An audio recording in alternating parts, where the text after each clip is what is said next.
after a long time, we finally got some raw footage of Gray Zone Warfare, the new tactical extraction shooter that's entering early access here in the next few weeks. Today, we're breaking down the new footage and letting you know all you need to out of it, so make sure you click that 4K option on devices that allow it, and let's dive into the new information on Gray Zone Warfare's new gameplay reveal and a few things you should know. So drop a like if you enjoy, subscribe for more. But anyways, this gameplay was debuted as of yesterday over on IGN's channels and socials. They had a 24-hour early access exclusive window here, so tad late to the party here, but that's just the way the embargo worked with this one. Though this footage comes from the mission Rat's Nest, and it came with the following description. Experience the mission through two distinct point of views, two players, immersing yourself in the dynamic strategies and seamless teamwork of a four-man squad as they tackle the mission with patience and perseverance. In this task, operatives are tasked with retrieving crucial intel and reporting back to Handshake, navigating a complex web of challenges.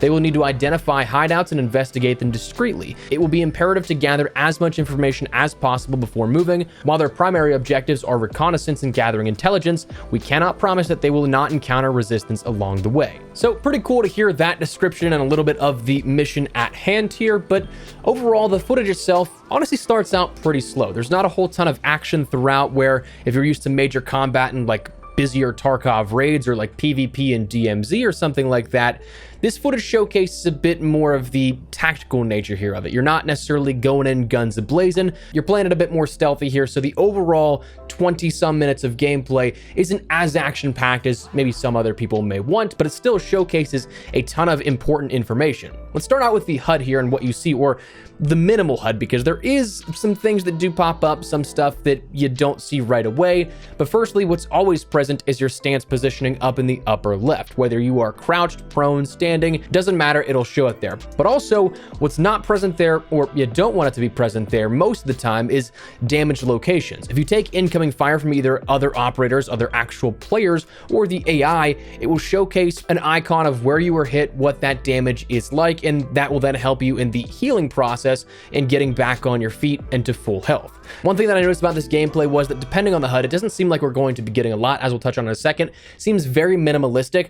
We don't really readily have available any number of rounds in our magazines that are left. So that was something that I first saw evidenced by about the 6-minute mark here. You hear the attempt to fire another round, and then the click of an empty chamber, followed then by a reload. So that HUD, you're missing a lot of crucial parts that other FPS games may include, but that's because we're leaning into that hardcore nature of it. It's a very minimalistic HUD if this is exactly what transfers one-to-one here. Just simply a compass and that stance indicator, and again, if you're injured, somewhat of a damage report here. Personally, I think the setting of Lemang in the jungle here is going to definitely be something that plays into this hardcore notion as well. So lack of HUD, but also lack of visibility a little bit here with the amount of foliage as well. So that could be something that makes this a bit tougher, a bit more of an adversary in and of itself in terms of that world, but just know that you don't have a whole ton to that HUD overall.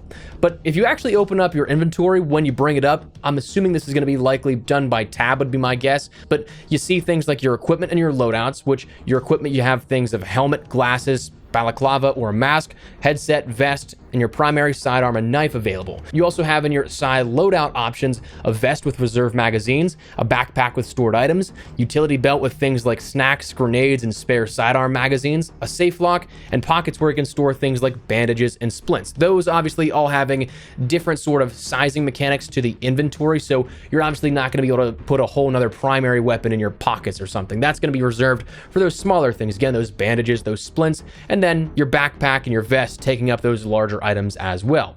But the inventory also showcases a brief look at a few things. Your level, squad sizing, chat, and presumably friends list in that top right. You see that you have the tabs of the map, character gear and health, and tasks. And it's also detailed at the bottom of that sort of character gear page that we saw that there is the blood levels, hydration levels, energy levels, weight, intoxication, and radiation levels as well. So you're going to be having a lot of things here to accommodate for when you're trying to go in and perhaps healing up in certain scenarios. Let's talk a little bit about gunplay and weaponry here. Firstly, we see two different weapons. It seems like they're both perhaps the M4, but one, there's two different scopes on these. One, it looks like maybe a 4x, and one being another sort of ACOG. Now, the 4x I'm actually interested in because it utilizes a dual rendering system here that we've seen in a lot of different games, but like it looks very well done, I think, for, again, a smaller indie game here at this point. Personally, I'm a big fan of seeing that in action.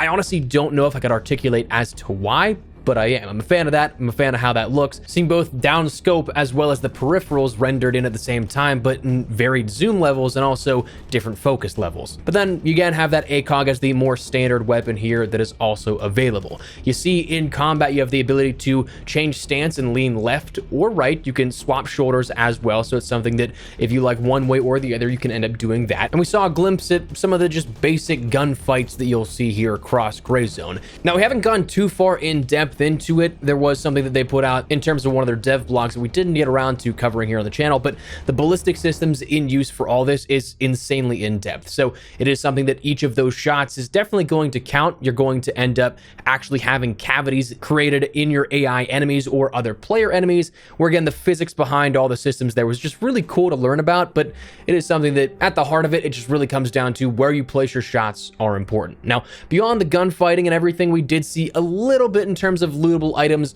There was one sequence where you pick up a what's called Thug's smartphone, as it's labeled.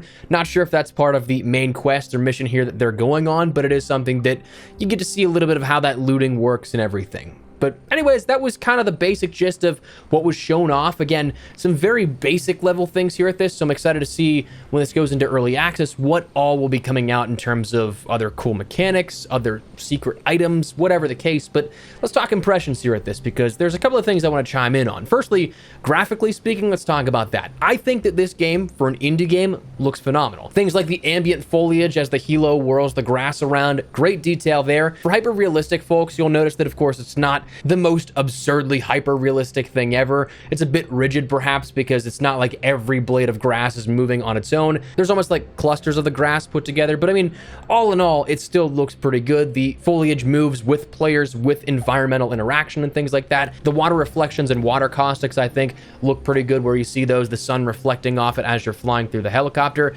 Honestly, I think it makes a pretty good use of Unreal 5. For a developer that is not backed by a billion-dollar publisher, I think this game looks pretty great. Is it the Game of the Year candidate for graphics? Absolutely not, but I don't think that's bad by any means. And I've said it so many times, I'd much rather have a good gameplay loop than insanely over-the-top graphics. And I think this kind of is striking the chord for me right in the middle ground there, where it looks good, but it also looks like the gameplay loop will be good as well, which I definitely like. I think that visually, the only thing that I'm really going to take some time getting used to is maybe some of the weapon ADS viewpoints for like the perspective changes.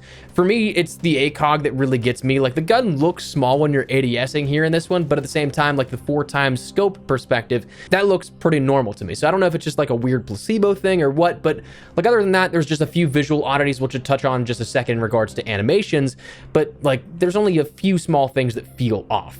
Animations, again, could use some work. That's one of those things that do sometimes feel off, but this was pre-alpha footage. So, of course, the game launching into early access, it's going to be developing with players, and there's going to be work done here to all of this. I'm not too worried about that kind of stuff long-term, but do think that it could be a point of contention for players jumping in initially. Like, the one that is just kind of comical to me was the bandaging animations here. If you look at it in third person, it almost just kind of looks like you put a whole roll of toilet paper on your arm. So, it's like thick and way too much bandaging at that point, but it's also something that is finished immediately. So I don't know, it's just like a weird thing that is just nitpicky there with that. But ultimately, the only other thing that I really kind of hope outside of this in terms of adjustments is that I really do hope that there are audio sliders for different audio, like ambient audio, music audio, and stuff like that, because hearing how present the like bullfrogs and frogs and other bugs buzzing around you, after hearing how present that is, after long runs, that's going to keep me up at night. I'm going to hear that as I'm trying to fall asleep. So I feel like that could be something that, again, just through gameplay, you just have to turn that down in the audio settings, but we don't know if that's going to be disconnected or not. But anyways, it's truly just like that's something mitigated with a slider, so not too worried about that.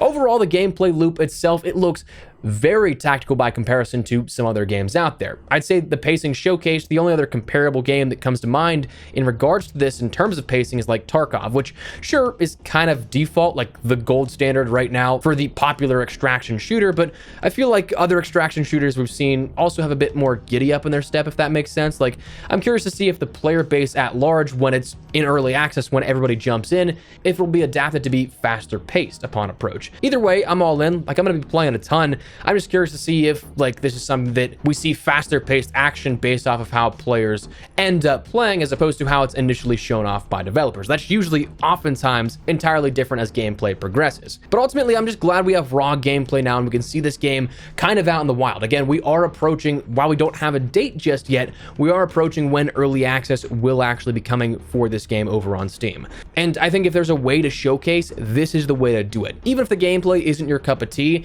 it's just raw gameplay, unedited, or rather, not necessarily from my perspective, because we've been cutting stuff up to showcase things that I'm talking about as we talk about it, but also this video is not going to be 20 some minutes long, so we're not going to have the whole thing going on in the background, but you get what I mean. Just throwing up raw, unedited gameplay to see it from start to finish with no cuts, transitions, from a developer's perspective, I think that is the way to do it. I'm really curious in learning more here with the game entering early access soon. Again, no specific ETA just yet, but I'm looking forward to getting hands-on and playing this. So of course, we'll keep you posted with everything you need to know as we gear up for that soft launch and that early access of Grayzone. So stick it here on the channel if you'd like to stay in the loop, but for now, that's what we're gonna call it. So let me know your thoughts down below. What do you guys think of this gameplay here? What do you think of what we've seen so far? Like it, dislike it, have some worry, whatever the case, drop your thoughts down below. But if you enjoyed the video, you found it at all insightful, do me a favor, drop a like on the video, and if you're new to the channel, make sure you subscribe so you don't miss a single thing regarding all things Grayzone Warfare and other FPS content here on the channel. I'd love to have you. But for now, thanks so much for watching. My name has been Espresso. I'll see you later. Take care and peace.